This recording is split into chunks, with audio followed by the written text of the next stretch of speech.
Growing up, we were not rich. In fact, we were poor, as poor may be. And yet, even then, I've come to learn that travel is not a luxury, but a necessity. So today I'm going to give you the most important thing that you should know about traveling. The most important. Why did I first tell you that we grow up poor?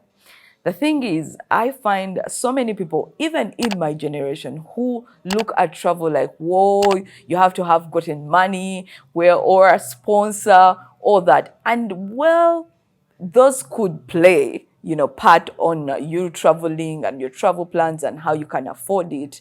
To be honest with you, it starts from within. For you to want to travel, for you to want to explore, it has to start from within.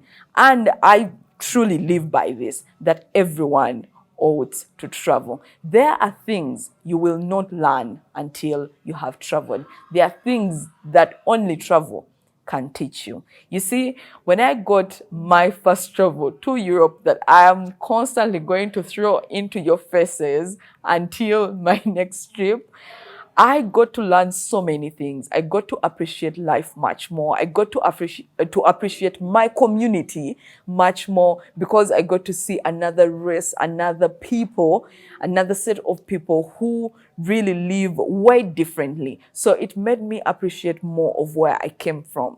And also, there's a lot that you can learn from travel. And today, I'm here to give you the biggest, the most important key that you should have in your back pocket if you consider traveling at any time in your life. And that is, drumroll please, planning. The most important thing you need is planning.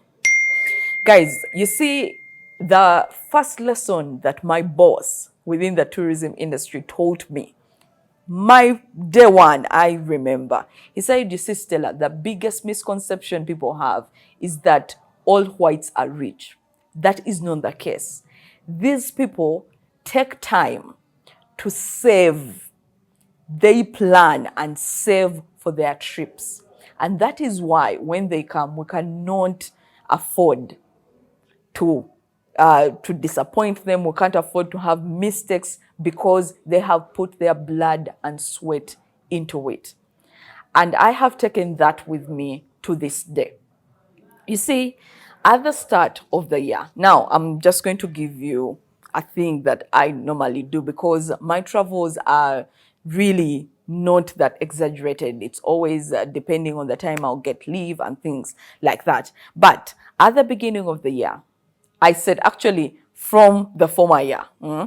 For example, me traveling this year, I had it in mind from last year. And the other year, I had that, you know what, I will travel to Kigali last year, which I did. So you start a year before, depending on where you want to go. But you start planning way earlier. The biggest thing that I have seen, especially within Uganda, is that people travel for vibe.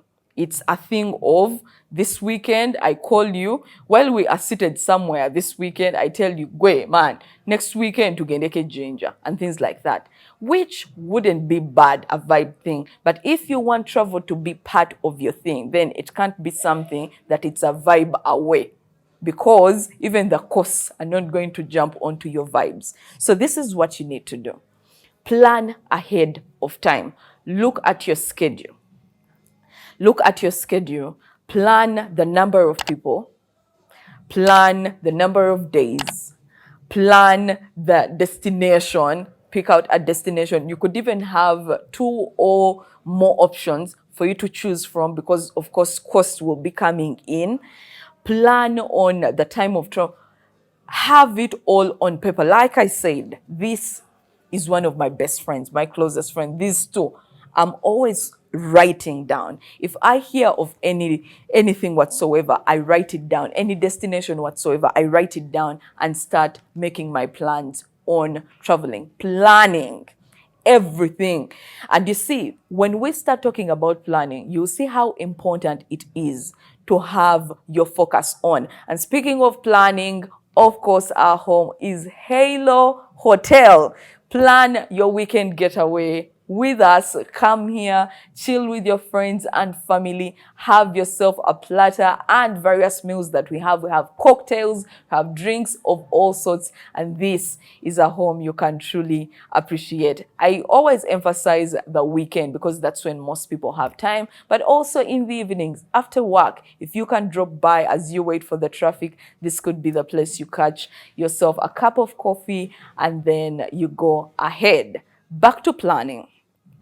Recently, I met a friend who was telling me he has 5 kids, and he told me that he tasked each member of his family, the kids, the wife, and all, to be able to save up for a trip that they would have the following year during the third term holidays. Can you imagine? And guess what? Throughout that whole year to the next, everyone was dropping in a few coins in their own piggy banks until that day came. And I was just thinking to myself, I hope that we can go away from saying, you know what, planning, budgeting, these are not things that we were taught in school. These are not things that our homes or parents taught us. I hope that we can jump onto the lifestyle of now learning it, teaching it to our kids, just like my friend is doing, and being able to attain some of those things that you need. Now, if you are wondering what are the things you have to plan for, like I said, if you have already gotten the number of people in mind, let's say you're going with your wife, you're going with your spouse, or you're going as a family of 4, 5, whatever it is. First, know the number of people, and then get to know the season in which you're traveling.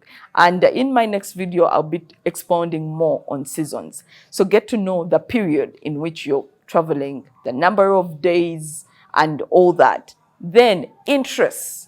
Put your interests in place. What interests do you have? Why are you going to Mombasa? What are some of the things you want to see? What do you want to achieve? Have that written down. Let me see. Look at, and of course, the biggest one is the budget. That one, there is no way from it. But you see, planning helps you to break down into these small things. So those are all the things that you need to first plan for.